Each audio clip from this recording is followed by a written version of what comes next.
Libya से एक ऐसी खबर सामने आई है, इसे सुनने के बाद आप साफ तौर पर ये बात कहेंगे कि यह खुदा का एक मुजज़ा ही है।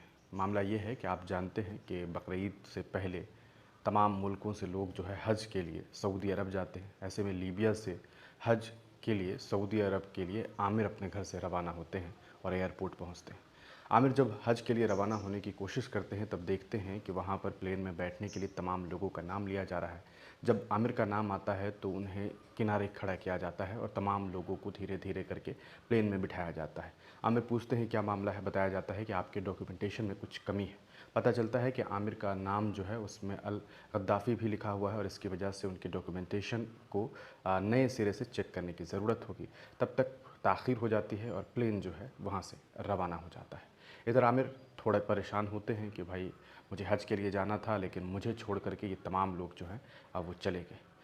अब तमाम अफ़सरान जो हैं वो आमिर को ये समझाने की कोशिश करते हैं कि चलिए कोई बात नहीं, आप आइंदा साल इंशाल्लाह जो है हज के लिए जाएंगे, आप परेशान मत होइए, अल्लाह ने आपकी किस्मत में अगर लिखा होगा तो नेक्स्ट ईयर आप ज़रूर जाएंगे। लेकिन आमिर हार नहीं मानते हैं, वह वेटिंग रूम में जा कर के बैठ जाते हैं और वो कहते हैं कि मुझे पूरा यकीन है अपने खुदा पर, अपने अल्लाह पर, कि मैं इस साल हज पर ज़रूर जाऊँगा।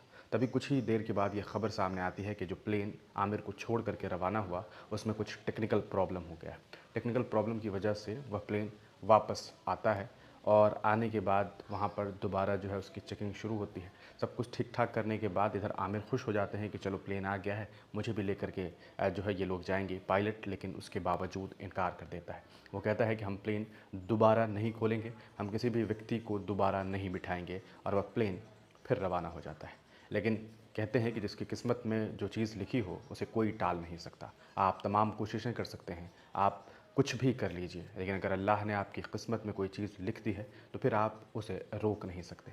इस बार फिर जब हवाई जहाज़ वहाँ से निकलता है एयरपोर्ट से, फिर कुछ ही लम्हों के बाद ये खबर सामने आती है कि प्लेन में एक बार फिर टेक्निकल प्रॉब्लम है और वह प्लेन फिर वापस एयरपोर्ट पहुँचता है और उसे लैंड की जाती है। लेकिन इस बार उस प्लेन के जो पायलट होते हैं वो साफ़ तौर पर कहते हैं कि इस बार बग़ैर आमिर के नहीं जाऊंगा। जब तक आमिर बैठेगा नहीं, आमिर को बिठा नहीं लिया जाएगा, तब तक हम हज के लिए रवाना नहीं होंगे। और फिर क्या था, आमिर को बिठाया जाता है और फिर प्लेन परवाज़ के लिए जो है उड़ता है और बग़ैर किसी दिक्कत के, बग़ैर किसी परेशानी के सऊदी अरब में जाकर के लैंड करता है।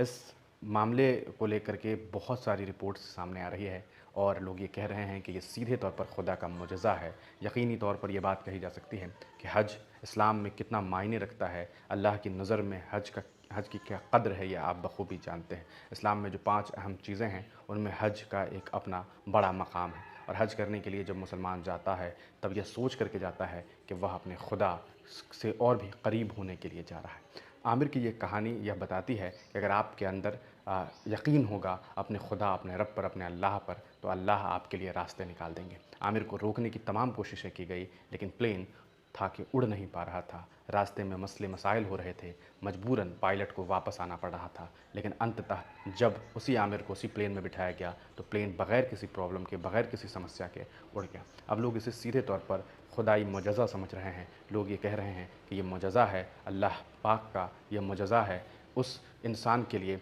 जिस इंसान का कहीं न कहीं उस रब पर बहुत यकीन था। वो शायद बेहद पाक बंदा रहा होगा, वो शायद बहुत शानदार इंसान रहा होगा, वो शायद अल्लाह का कोई प्यारा फ़र्द रहा होगा। आप इस कहानी को किस तरीके से देखते हैं? यह कहानी नहीं है, ये एक सच्चाई है जो सीधे तौर पर कई ऑफ़िशियल मीडिया रिपोर्ट्स में सामने आ चुका है। इनसाइड करके एक बहुत फ़ेमस वहाँ इनसाइड ऑफ हरमाइन करके एक बेहद ऑफ़िशियल पेज है, वहाँ भी इस खबर को साझा किया गया है और कई मीडिया रिपोर्ट्स में इस खबर को प्रकाशित की गई है। आज सोशल मीडिया पर यह सुर्खियाँ बटोर रही है खबर। आप इस खबर को किस तरीके से देखते हैं और उस प्यारे से फ़र्द, उस प्यारे से इंसान आमिर के बारे में क्या सोचते हैं? अपनी राय कमेंट सेक्शन में ज़रूर लिखिएगा और इस वीडियो को ज़रूर ज़्यादा से ज़्यादा शेयर कीजिएगा। बहुत बहुत शुक्रिया।